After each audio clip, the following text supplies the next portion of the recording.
All right, this is KSV versus Afreeca, game number 3. So Afreeca just came off of a very, very rough win, and so momentum is definitely in KSV's favor going into this game. So Kog'Maw banned away by KSV. Interesting that they are on blue side. Malzahar banned away by... Oh, this isn't on X2. Malzahar banned away. Camille banned away by KSV.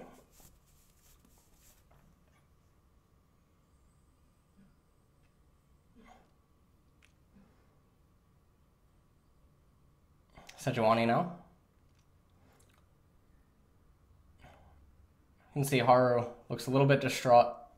Everyone on Afreeca does not look like... He looks pretty annoyed or tilted. I mean, I would be too after that last game. Zoe banned away by KSV, not wanting to play it again. Interesting.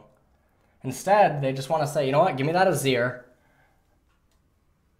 And they want to see what Kuro's answer for it is going to be. Hand it over to Afreeca. Ezreal's open, Kallista's open. Looks like they're opting for Kalista. They could just follow up here with a support and play it pretty safe. Instead, they're going really aggressive. That's kind of weird.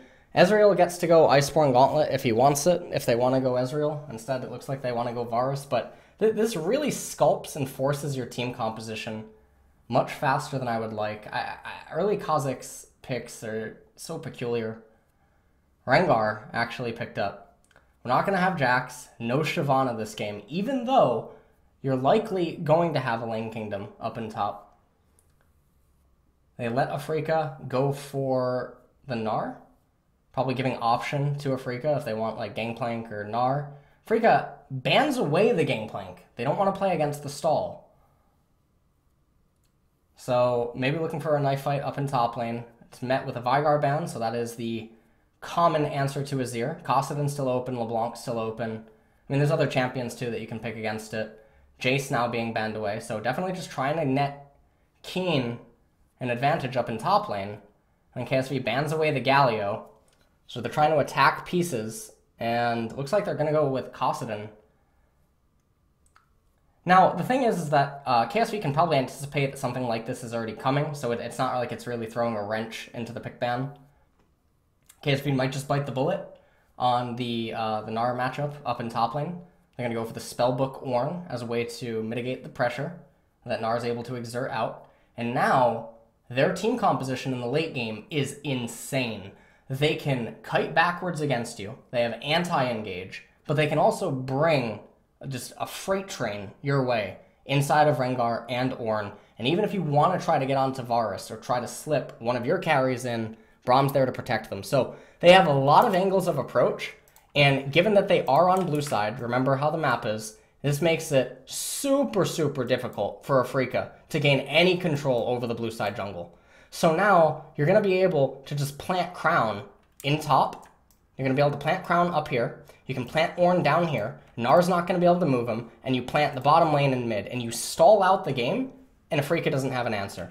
It's a complete lock that you can execute. Afreeca needs to get ahead. And the odd thing here is that you have a Kassadin, you're going to have to escort him, right? So now you're going to take away Spirit. He's going to have to probably just go gank-centric. You have Keen up in top lane, and so already we have a lot of priority needs to come out on the left-hand side.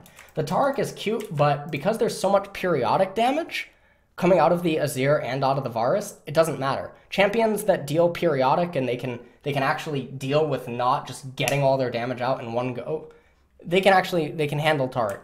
And then again, because KSV's team composition is super, super flexible and they have more gears available, they just have a huge edge going into this match. Not even just with colors, just with everything.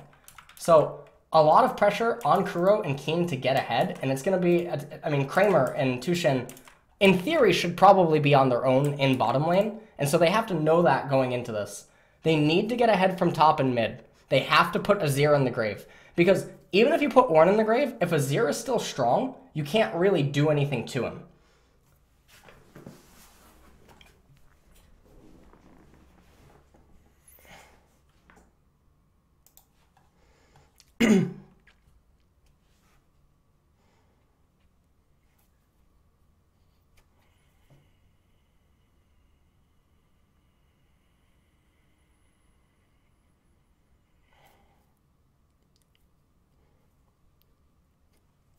You can see what Crown's trying to do. He's trying to not shove super hard.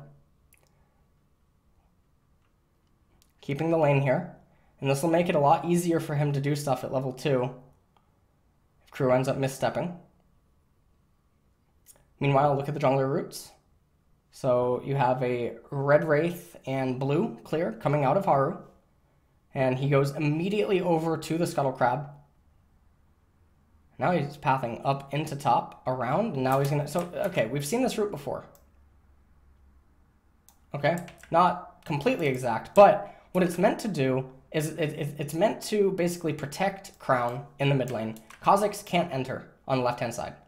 Cuvee, completely fine up in top lane. Has that spell book, right? He can utilize that to teleport if need be.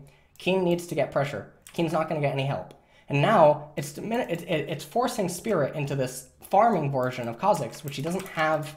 I mean, at this stage in the game, it's okay. Later on, if Haru can just keep having defensive control wards and just wards around mid and on the left-hand side and completely just negate any attempts from Afreeca to do anything, they just win the game outright through that. You see Spirit tries to come in here.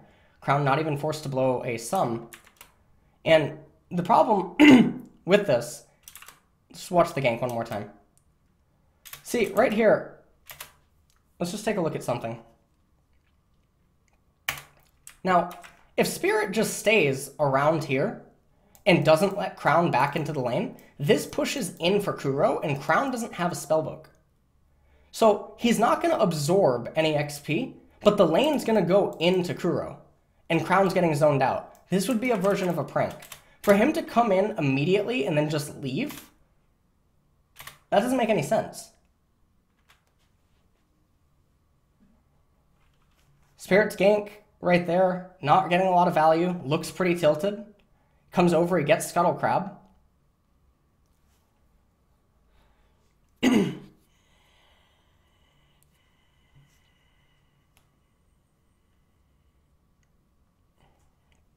Haru getting away with just power farming.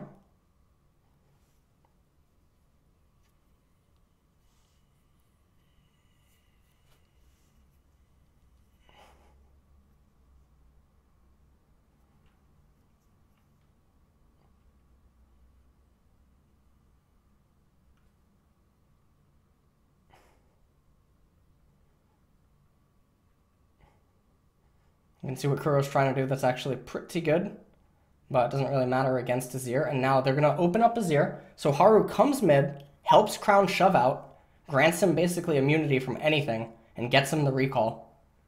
Need to see junglers do this more. Because otherwise, you know, yes, you're sharing XP, and Kuro's going to hit 6 before Crown, but that's okay. It's better than letting happen what was going to if you don't just free him. So you can see Crown still level 5, Kuro has level 6.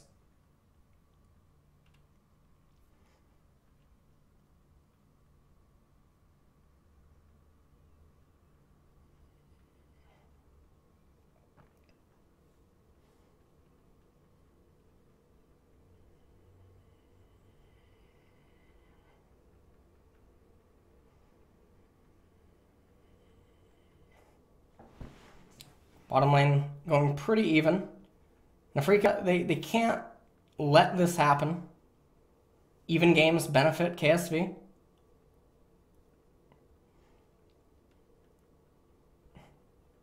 End up sniffing that out, so that's pretty good. That actually grants Spirit a little bit of control. They saw Haru, they saw he didn't have his red, so now they know where he's going for the next few moments. And they know he's going to be in his red side jungle, probably going to pick up his Wraiths. And you can just see the vision control that KSV is using. It's all defensive. It's very, very defensive vision. And that's all that they need to do. Afreeca has to find openings. Taking the Scuttle Crab now, Haru is.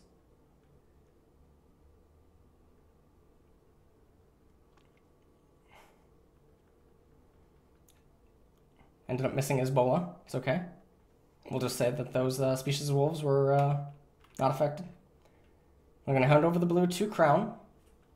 This gives away Haru's location, but it doesn't really matter because, again, the onus is on Afreeca to do something. And so now, if you're, if you're Afreeca, you know, what openings can you really hope to try to get? He's going to get some deep wards in on Haru, but they don't really care about that. Like, yes, they're gonna know where he is, but Haru's not obligated to go for ganks or make plays. You can already see that top lane is almost all but neutralized. It's almost there. Ornn's not quite there, but soon. He is falling behind ever so slightly. That's completely okay.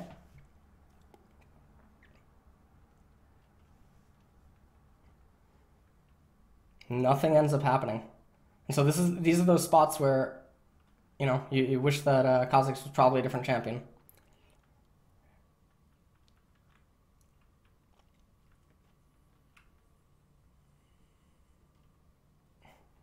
Haru just going into the jungle. I mean, this is pretty good play. Just constantly trying to keep tabs on the camps, the clear timers. You know, Crown coming over, eating the Wraith camp. Haru's just going to end up recalling. And now, people might look at this and be like, oh, okay, well, Kassadin, you know, he got a free mid-game. Yeah, well, you got a free mid-game against an Azir, Ornn, and you have a composition that requires spiking and then doing something. But they're not really going to be able to utilize it. I mean, 1 and 2 items are Afreeca's really big opportunity. That's when they can really look to do something. Because something that it should be probably a guarantee is that Varus is going to likely go Wit's End. He's going to ramp the damage from himself, Brand, Azir, and Ornn, and then he's going to make himself virtually unkillable by Kassadin. So now Kassadin doesn't have any incentive to jump on top of him, and then he's going to grant his teammates a bunch of penetration that they would otherwise just not have.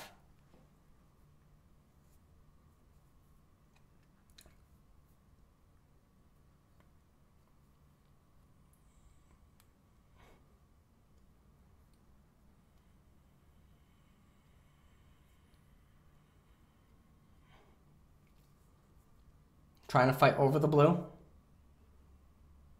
They end up stealing it away. Now you can see that Afreeca, they wanted to make something happen, but it's really difficult to make anything happen there. Fortunately for Afreeca, though, Keane was able to cancel it. They're going to give up a Mountain Drake, but Keane should be able to get a lot of damage onto the... Never mind, he just backs off. I guess because they know that Ornn's just running all the way up, and they don't value getting the damage onto the turret. He ends up recalling. He has Black Cleaver. He has Vamp Scepter now. Infernal Drake is spawning next. So even more problems for Afreeca. They need to make sure that KSV doesn't deny them that. I mean, you can also look at it as, you know, a pretty good dragon capture for KSV, but definitely Afreeca would be the ones that would like it a lot more. Having to teleport down Kassadin is really, really, really bad. You can see Spirit, Kuro not really able to do anything. Crown just has constant priority. And now for a team that really ideally wanted to be ahead, being in this state, down a Mountain Drake, Infernal spawning next, things are just looking really, really, really ugly for them.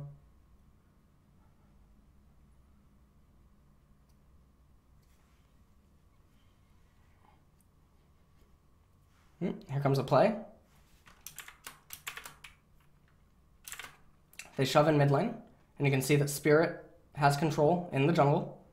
And now Kuro looking to come down. They know that Cuvée doesn't have teleport, and so they're able to set this up. And you can see teams do this a lot, actually, during blue handoffs. You know, whether it's going to be this team handing this off, sometimes you'll see wave clear mids, shove in mid, and then go with their jungler and dive top. Likewise, if they hand off the blue, you can make to play on the bottom. Those are actually pretty key timings for teams to have to play around. Right here, they shoved in the wave, and then obviously it wasn't conveyed that, you know, Kassadin's moving. Does CoreJJ and Ruler have to die here? No. But no matter what, just by moving into the Fog of War, Afreeca would at least net themselves the ability to get a lot of pressure onto the turret. And then we just watch this follow-up. So they're coming down. KSV is obviously aware. CoreJJ uses the ult, slows down Spirit, and now you can see the ultimate coming in from Haru. And the thing here is, if he jumps onto someone within the turret vicinity, right? Everyone's on cooldown right now. He jumps onto Kramer. The ultimate came out too late by Tushin. Okay? And now Crown's here. And Crown's gap close is enormous. And then because they're all on cooldowns and they're expended, It ends up going pretty bad.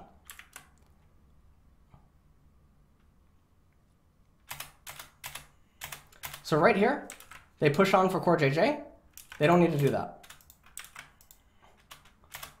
Like, not using the stun on Taric is really important. Not using this, not pushing on for core JJ, Kramer staying on the turret, etc. Paying attention of like where could Rengar be coming from. You see I mean, you have the Rengar thing, so you know that he's around here, right? Because of proximity. So even before he jumps, just take notice to where KSV is and just cast your ult sooner. You already won the fight, and even if your ultimate is not up after post recall, that's okay because there's no fight that's going to end up taking place. Stopwatch, good item.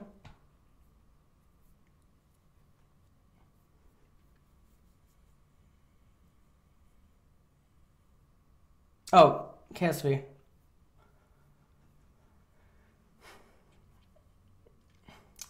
Yep, going on to core JJ, completely pointless. Not casting the ult sooner. Like, just cast the ultimate and have it up. Because even if Rengar doesn't go on, well, he's not going to go on you while it's up, but it's providing more time for your cooldowns. You don't need the ultimate post recall.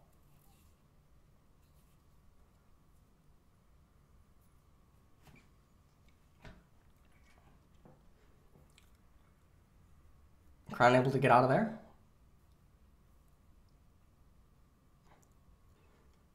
Freak is on a clock. They realistically, they have something like 5 minutes to start making stuff happen. Otherwise, they're going to be fighting a really, really big uphill battle.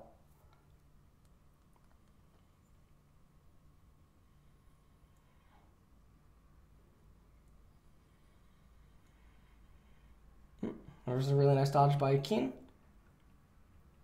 Haru goes on him, gets the flash out of him. Now they have to respect the Rengar. And this is another problem. Kuro, I mean, until his CDR is higher as well, like even Kuro inside lanes, if he's too far up, he's going to end up blowing a lot of mana and wasting a lot of time if they don't play around the Rengar. You just saw Keen having to flash away. Infernal's coming up.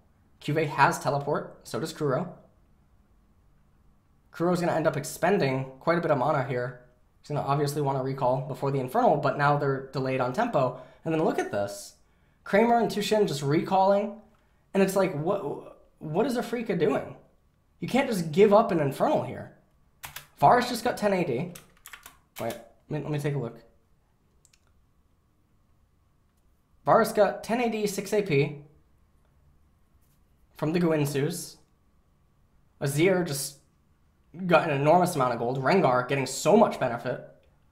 That's not something that you can just freely give up. So, like, looking at the last 2 minutes leading up to the Infernal, right?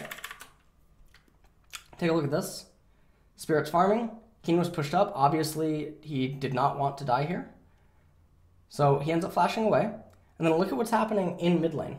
Kramer's pretty healthy on mana, HP, Tushin just as well. Crown gets poked out. So does Kuro. Crown really low on HP and mana. And then Kuro immediately goes back up to top lane, expends mana, expends HP, pushes in this wave, doesn't instantly recall. If he instantly recalls and Keen just comes over, and then you already have priority with Tushin and Spirit, Kramer has priority too. You can control this narrow corridor.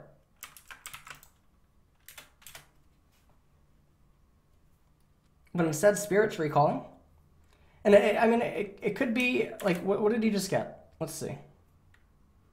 He got a Warhammer.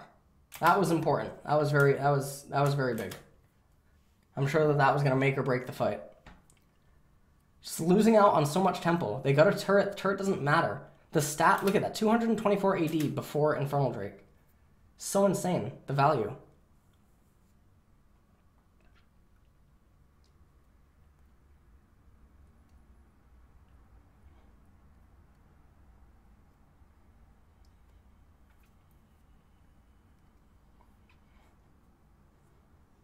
Now KSV is sitting super pretty. The fact that Rengar is really strong is actually problematic for Afreeca. Like, the two members on KSV that Afreeca does not want to be strong is Crown and Haru. Ruler being strong is sort of irrelevant as long as they just play around him. Like, yes, it makes him more difficult to kill. He probably gets tanky a little bit earlier. But these are the two champions that they can actually just 1v9 in a way. Because Haru is so strong and his stats are just so inflated now, he can delete Kramer instantly. And without Kramer, this team composition crumbles versus this one. Kuro, once the Wit's End is complete by Ruler, is never going to be able to go toe-to-toe.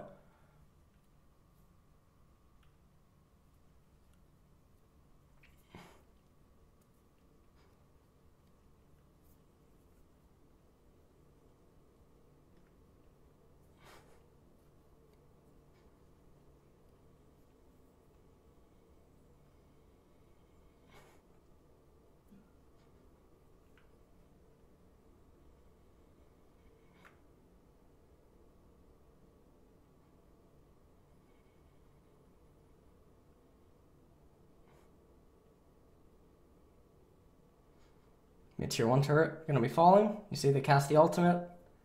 I mean, they just have no resources at this point. The team composition is just so weak. So weak. Getting a teleport out of Kuro. It's okay, the Ornn ultimate's going to come up pretty soon. Afreeca is so far behind. This is basically like the SK Telecom versus Kingzone, where it just looked like SKT should have been able to just plow through. So, I mean, the same kind of David versus Goliath that Kingzone was able to pull off is the same thing that Afreeca needs to be able to pull off if they realistically want to have a chance at winning this. Except it's even more difficult with these team compositions. It's very easy for KSV to execute what they need to do.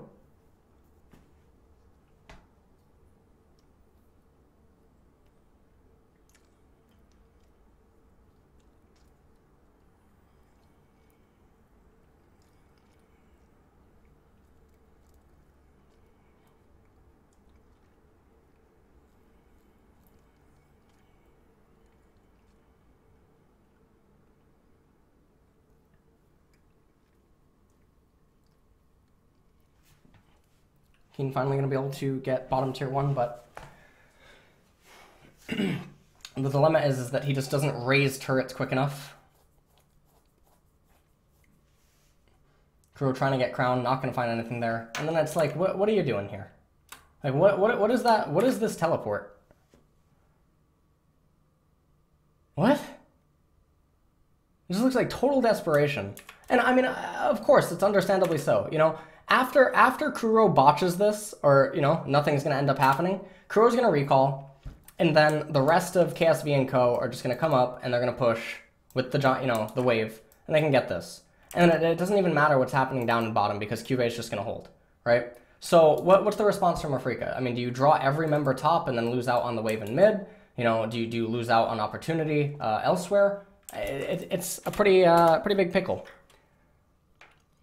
Afreeca is just so far behind that realistically, it's KSV's show, and then Afreeca responding, it's not even their choice. You know, if you ask yourself, well, what can Afreeca do in this spot?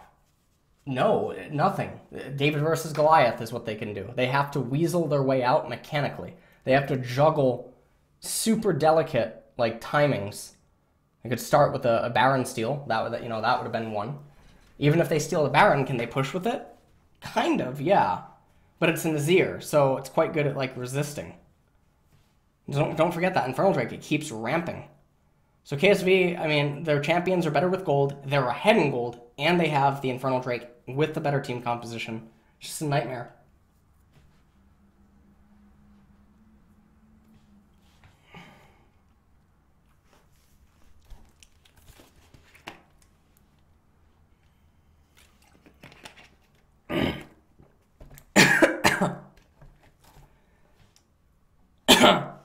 Trading turrets that they know that they don't need for real objectives? Sure. Doesn't matter. You can get top inhibitor. It's not going to matter. Even if Kuro gets top inhibitor, the first thing KSV is doing off a recall is we're running straight up top. So those super minions, they don't matter. And then because they don't matter, and the team fight, the decisive team fight that's going to take place right here, even if you ace them, you don't have minions in top lane. You can't end the game. This is a super, super, super big handshake that just, it's not going to net them any sort of an advantage. Let's just take a look again at how it all unfolds. Kassadin stays top with Spirit. And now they're not at the base. And then ask yourself, though, in a way, like, what happens even if they are at the base? Well, realistically, they could maybe make a last stand here. If they would make a last stand with this inhibitor, it's better than letting these two inhibitors fall and then making a last stand here. Unless you really need this gold and these minions or something, this handshake never makes sense. Now, if let's say for instance, there's like an open mid inhibitor or something like that, right, on the enemy team. If you get this inhibitor, even if a decisive fight takes place here, you can still net capturing a mid inhibitor, right, because it's open. So this would be okay. Like, even if you have this inhibitor down, if you trade this and this is open, this becomes okay. Because this variable isn't at play, even if they get aced here, they get nothing off it. So it's a very, very poor handshake, and they should have just actually tried to take a last stand, probably at bottom inhibitor. They're not going to get any other value anywhere else.